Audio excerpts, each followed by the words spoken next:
my name, Habibullah Pathan, Dr. Habibullah Pathan. You will find all my papers on Google Scholar. You will also find, most of the papers are on. You can download. My thesis is also available at University of Glasgow website and also at Ethos Service, which is Dr. Raz would also explain. All our theses are available Uh, online. this is, yes, thank you so much, Dr. Habib. I've already sent you this link. This is a link of Dr. Habib. Almost all the papers of Dr. Habib are already here. So you can start reading his material. You can, and his thesis as well. You just go type thesis, PhD thesis, you will definitely find it. Like I share my thesis with you, so you can access Dr. Habib. I'll explain that further later on as well. uh, I'm working. Okay, Dr. Habib, S card is working. I'm working on L2 MSS. So I will be glad to share my work with him. Okay, sure, that'll be a good thing if you could share. Do we have any other question, guys, that you would like to ask from Dr. Habib? Assalamu alaikum, sir. This is Amanullah San. So, first of all, thank you so much, Dr. Habib, sharing your expertise with us. And so, I would like to ask one question, and that what is the position of first language while when we talk about a second language motivation? So, does it hinders uh, the learning process, or it facilitates? Probably there could be motivation. You can also explore that, but especially when we're talking about L2 motivation, especially learning a language, technically learning a language of other community or other language. So there could be answer could be either yes or no.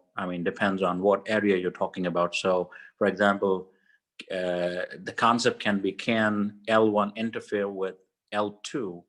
And my answer would be definitely yes and no. Interference can be based on multiple factors. It can be behavioral, it can be psychological, it could be definitely in the micro setting level. So, for example, if we talk about phonology, there is definitely germination of L1 to L2.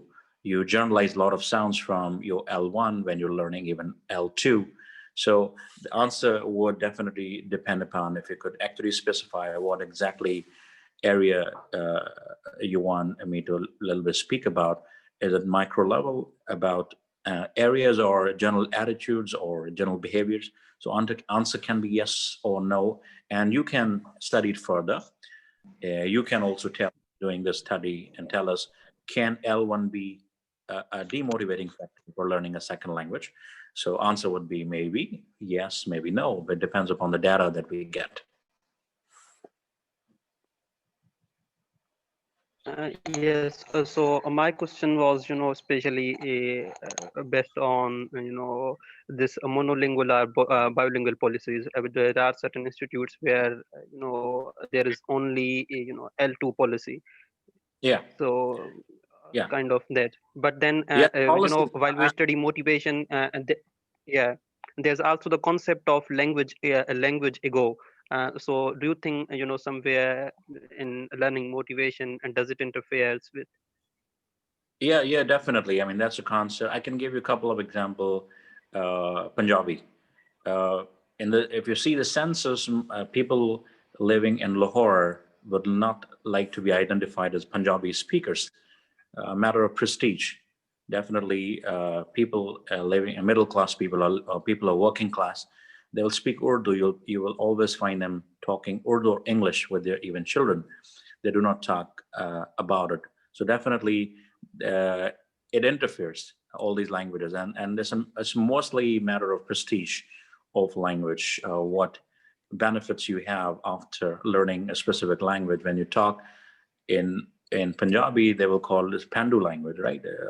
It's definitely it's a degradation of a language. Definitely that should not happen. But yes, there are certain factors. Even I must say, in Sindhi families here, um, most of the parents are speaking in English with their children, and they definitely ask their children not to talk in Sindhi even at home or at school. So definitely L2 policies are major barriers for, prestige of our first language. agree with you, and I really encourage you to explore this particular idea on different languages. Right. Thank you. Eskan, you've got something to ask. Can you ask directly? What's your research about?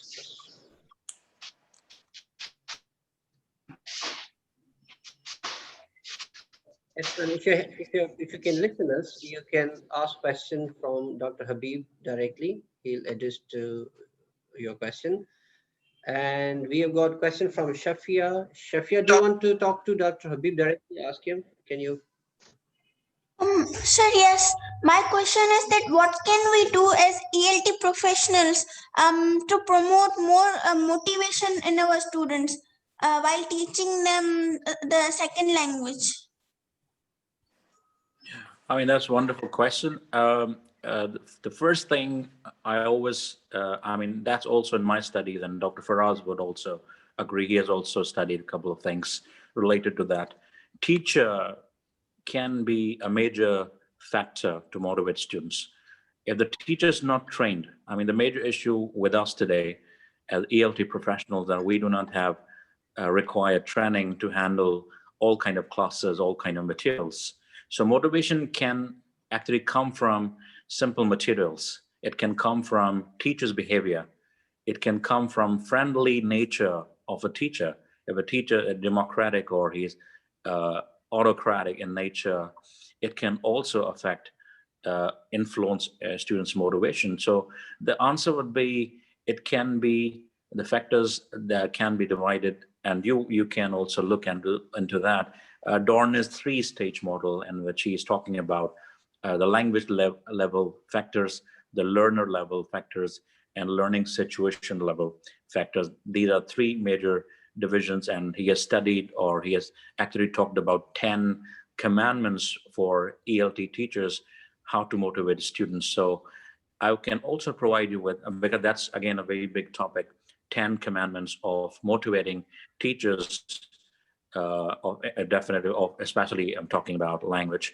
So I can also provide you a link here. You can study that. It is a step-by-step process of dealing with factors, starting from language level to learner level to learning situation level. So I would, I mean, answer your question saying that teacher is the major factor. His training is dealing with material, selection of materials, dealing with students, dealing with different situation, mixed ability class, students within the classroom. Probably that would be the starting point. Thank you so much, Dr. Habib, for interacting with our students. We have got Amjad who is raising his hand. Amjad, do you want to ask anything, or it's just by an accident that your hand is raised? If you have any question, Yes, you sir, can I have a ask. question. Okay, Amjad, go ahead, Yes, sir, please. I have a question. Yeah, sir, Dr. Habib, could you explain, like, give a simpler abstract of directed motivational current so we can get a clear idea of it? Oh, wait, I mean, it just the major question between taking a goal and a vision. So the concept of directed motivational current comes from, I mean, waves of ocean. So for example, at some point you see heightened waves, and the other point they're quite normal. So in your life, for example, let me say, there will be some time where your motivational level would be too high. And remember, that is a time where achievement level is likely to go high. So for example, you want to prepare for CSS examination, and you want to say you want to improve your English essay writing skills. So remember, that's a time, and your examination is going to take place in, let's say, on 1 month or 2 months time. So you have that 2 months time, you definitely feel motivational currents, because you have a vision, and achievement level will definitely be high, because you're learning all the micro concepts involved into English essay writing, which you did not, because you took English language or language learning generally and said, okay, I will learn with the passage of time. But now you have a time which is called 2 months, 2.5 months, and you want to achieve particular goal of learning, let's say, essay writing. And definitely you will put a lot of efforts. You have vision to become officer, or you become a member of that government machinery and all that. And remember, that is a time where you definitely feel heightened motivation, which is called DMC. You need to study motivation. So why people get motivated, and you would like to also see, is there any relationship between DMC and your achievement outcome level or achievement level? And the studies suggest when you have DMCs, directed motivational current, and your outcome achievement level, there's a strong correlation between the two concepts. So vision again and goal. So DMC goes with your vision. Vision means what will happen after you learn this particular thing, and your bigger vision and your efforts will definitely be heightened. Hope I've just explained the concept. Thank you so much. Sir, I think we can get just one more question from Amjad, because we are about to reach to the end of our session. So Amjad, can you please ask question? This will be last question. yes, sir. Yes, sir. So, sir, as you said that DMC explains about the connection between your vision and goal, whereas goal is described in it as a temporary achievement which doesn't provide permanent learning or some kind of knowledge that lasts for lifelong. Yeah, I mean, it can be you just achieve something, maybe you forget. Let's say you want to pass English composition exam, compulsory exam, and it doesn't matter. You say I get 40 marks or I get 90 marks, makes no difference. But somebody says no, I don't need to actually pass. My vision is I need to get 3.75 GPA, because if I get 3.75 GPA, my vision is I can apply in the world leading universities for admission. It's not only passing exam, it's just you've got a vision of what happens after you get 3.75. It's not only passing exam. That's a major difference. So goal is getting 33. Vision can be getting 90. Why 90? Because it's contingent upon that you get admission at world leading university. So definitely your vision is different, and that's not your goal. You got a vision of achieving a specific particular mark. And remember, you will always feel DMCs at that particular point when you have vision. Okay, thank you so much, Habib Saab, being such an interactive, engaging speaker. I hope our audience got to learn quite many things. So I thank you once again from bottom of my heart. We would definitely love to interact with you once again on any other topic related to us. So let's thank everybody to Dr. Habib, and let's say goodbye to him. And we'll be with each other for a few minutes. Thank you so much. Thank you so much, Dr. Habib. Bye-bye. Thank you so much. Thank you. Bye.